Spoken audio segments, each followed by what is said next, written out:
Assalamualaikum warahmatullahi wabarakatuh. Salam dan bahagia. Perkenalkan, saya Mas Duki SPD. Saat ini saya bertugas di SMP Negeri 4 Mesuji Makmur, Kabupaten Ogan Komering Ilir, Provinsi Sumatera Selatan. Setiap murid di kelas kita itu unik, serta memiliki perbedaan latar belakang karakter, minat, dan gaya belajar yang beragam. Dengan demikian, murid-murid memerlukan kebutuhan belajar yang berbeda-beda dan beragam juga. Sebagai guru, saya memiliki tanggung jawab dan merancang pembelajaran yang kreatif, inovatif, dan tepat sehingga dapat menghasilkan pembelajaran yang berpihak kepada murid, bermakna dan menyenangkan, dan mengakomodir semua kebutuhan murid. Penggunaan model, metode, dan media pembelajaran yang tepat dan inovatif juga akan meningkatkan motivasi dan hasil belajar murid, serta memiliki pengelolaan sosial dan emosional murid. Nah, itulah alasan mengapa saya harus melaksanakan strategi pembelajaran berdiferensiasi dan sosial emosional dalam pembelajaran saya di kelas. Langkah pertama dengan memetakan kebutuhan belajar murid melalui asesmen diagnostik awal yang dilakukan dengan dua jenis asesmen, yaitu diagnostik kognitif dan diagnostik non-kognitif. Asesmen diagnostik kognitif bertujuan untuk menentukan kesiapan belajar murid terhadap materi yang akan dipelajari. Untuk memudahkan asesmen diagnostik kognitif ini, saya menggunakan aplikasi Google Form yang dapat diakses melalui handphone murid dengan efektif. Langkah yang kedua yaitu melakukan asesmen diagnostik non-kognitif untuk memetakan minat, kesiapan belajar, dan gaya belajar murid.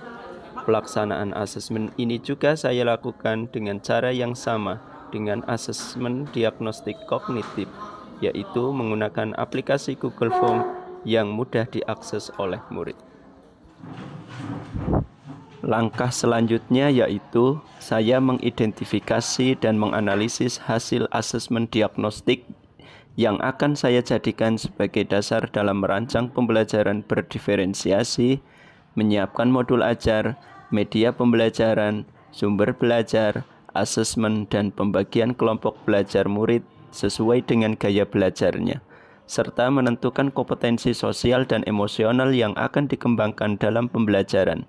Dihasilkan asesmen kognitif dengan kategori belum paham 10 orang, paham sebagian 15 orang, dan paham penuh 5 orang.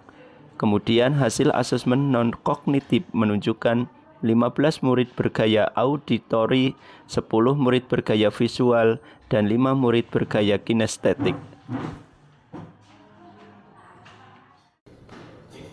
Kegiatan pendahuluan pembelajaran seperti mengucapkan salam, berdoa, dapat mengembangkan kompetensi kesadaran diri pada murid.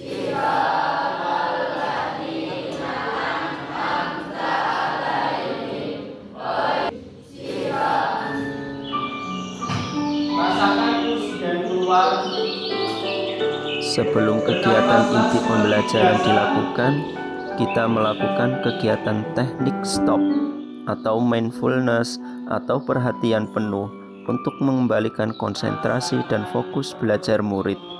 Teknik ini dapat mengembangkan kompetensi manajemen diri. Menjelaskan pengertian energi dengan tepat. Yang kedua, murid dapat menjelaskan bentuk-bentuk energi beserta contohnya dengan benar. Diferensiasi proses dilakukan dalam dua kegiatan. Kegiatan yang pertama, murid belajar dalam kelompok besar, yang mana saya menyajikan video pembelajaran dari YouTube untuk merangsang rasa ingin tahu murid dalam belajar terhadap materi yang akan dipelajari nantinya. Membagi kelompok kecil berdasarkan 3 kelompok kategori belajar, yaitu 2 kelompok visual, 2 kelompok kinestetik, dan 2 kelompok auditori. Dalam komposisi kelompok murid terdiri dari belum paham, paham sebagian, dan paham penuh. Hal ini dilakukan agar murid yang memiliki kemampuan paham penuh dapat memimpin kelompok dalam berdiskusi menyelesaikan LKPD. Kegiatan belajar di dalam kelompok dapat mengembangkan kompetensi sikap kesadaran diri, manajemen diri, kesadaran sosial, keterampilan berelasi, dan pengambilan keputusan yang bertanggung jawab. Membagikan LKPD dan memberikan arahan kepada murid untuk mencari sumber belajar dan referensi yang sudah disediakan dalam bentuk kartu barcode. Kartu barcode berisi berbagai bentuk sumber belajar. Ada yang dalam bentuk video untuk kelompok dengan gaya belajar auditori dan infografis bergambar dan teks yang dapat diakses oleh kelompok murid dengan gaya belajar visual, serta untuk kelompok murid dengan gaya belajar kinestetik diarahkan oleh guru untuk melakukan observasi di lingkungan sekolah untuk mencari berbagai sumber energi sesuai materi yang dipelajari.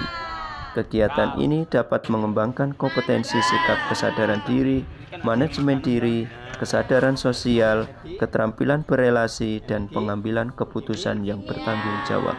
Jadi ini salah satu contoh bentuk dari energi kimia.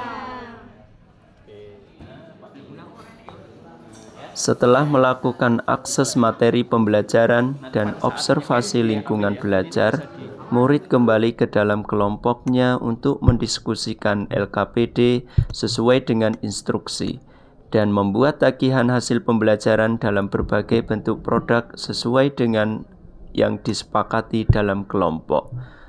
Untuk kelompok belajar visual dapat membuat poster dengan aplikasi Canva. Kemudian, kelompok auditori dapat membuat produk dalam bentuk video pembelajaran. Dan kelompok kinestetik dapat membuat produk pembelajaran dalam bentuk media pop-up yang menarik. Kegiatan ini dapat mengembangkan kompetensi sikap kesadaran diri, keterampilan berelasi, dan pengambilan keputusan yang bertanggung jawab.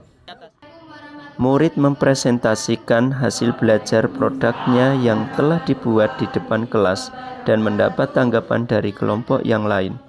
Kegiatan ini dapat mengembangkan sikap pengambilan keputusan yang bertanggung jawab. Melaksanakan asesmen formatif dengan menyelesaikan soal melalui aplikasi Google Form. Kegiatan ini dapat mengembangkan sikap pengambilan keputusan yang bertanggung jawab.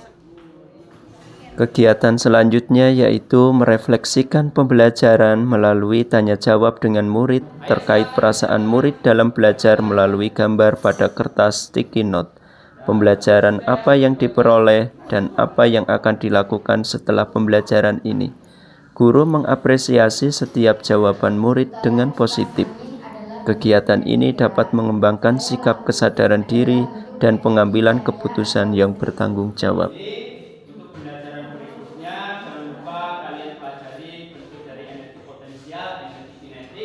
Dan persamaan dari usaha dan energi itu sendiri. Oke, dari ini saya cukupkan, saya akhiri. Wassalamualaikum. Praktik baik penerapan pembelajaran berdiferensiasi dan pembelajaran sosial dan emosional yang telah saya lakukan. Tujuan pembelajaran berdiferensiasi itu sendiri adalah untuk memastikan bahwa setiap murid, terlepas dari kemampuan atau latar belakang mereka mendapatkan kesempatan yang adil untuk mencapai potensi maksimal mereka dalam belajar yang disesuaikan dengan kesiapan belajar, minat, dan profil belajarnya. Dengan pembelajaran berdiferensiasi, diharapkan murid juga dapat memiliki keterampilan kompetensi sosial dan emosional, yaitu memiliki sikap kesadaran diri, manajemen diri, kesadaran sosial, keterampilan berelasi, dan pengambilan keputusan yang bertanggung jawab. Sikap ini tercermin dalam kegiatan di setiap proses pembelajaran dan dalam kehidupan sehari-hari nantinya.